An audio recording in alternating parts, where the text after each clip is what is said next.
TCSच्या मार्फत 12,000 एम्प्लॉईजना lay off केलेलं आहे. म्हणजेच त्यांना काढलेलं आहे. आता रिसेंटली एक न्यूज होती आणि या न्यूजचं रिझन जे आहे ना, म्हणजेच थोडक्यात त्यांना 12,000 जणांना त्यांना त्या पदावरून काढण्यापाठीमागचं रिझन जे आहे, ते TCSचे CEO जे आहेत, त्यांच्या माध्यमातून सांगितलेलं आहे. आता रिझन एकदम सिंपल सांगण्यात आलं आहे त्यांच्या माध्यमातून, की जे मिडल आणि त्याचबरोबर सीनियर लेव्हलचे जे एम्प्लॉईज होते ना, त्यांना पदावरून काढलेलं आहे.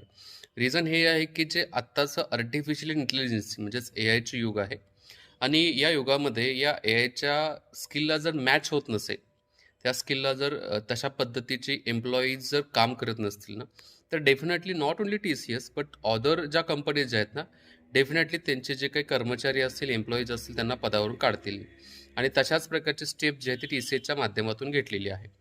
आता ज्या अर्थी मिडल आणि सीनियर लेवलचे जे एम्प्लॉईज आहेत त्यांना काढलेला आहे, याचा अर्थ असाच असेल की येणाऱ्या कार्यकाळामध्ये या पदावरती काम करणारे जे काही सिनियर्स वगैरे असतील किंवा मिडल रेंजमधील जे काही एम्प्लॉईज असतील त्यांनी डेफिनेटली त्यांचं स्किल अपग्रेड केलं पाहिजे.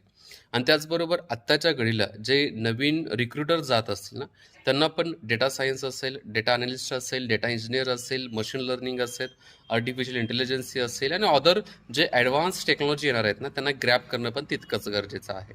तेच जे एम्प्लॉईज काढलेले आहेत ना, त्याच्या माध्यमातून सगळ्यांना एक संदेश जात आहे. त्यामुळं आपल्या सर्वांना जर येणाऱ्या कार्यकाळामध्ये ज्या पदावरती आपण काम करत असेल गव्हर्नमेंटच्या, त्याचबरोबर प्रायव्हेट सेक्टरमध्ये, मोस्टली प्रायव्हेट सेक्टरच्या बाबतीमध्ये म्हणेल, तर तुम्हाला तुमचे जे काही स्किल जे आहे ना, ते स्किल अपग्रेड केलं पाहिजे. त्याचबरोबर आत्ताच्या युगामध्ये जे काही वापरलं जाणारं टेक्नॉलॉजी आहेत, त्या टेक्नॉलॉजी आपल्याला शिकणं काय आहे, तर तितकंच गरजेचं आहे. आणि येणाऱ्या कार्यकाळामध्ये अशा प्रकारच्या ले ऑफ जे आहेत ना, मोठ्या प्रमाणामध्ये आपल्याला पाहायला मिळतील. Thank you.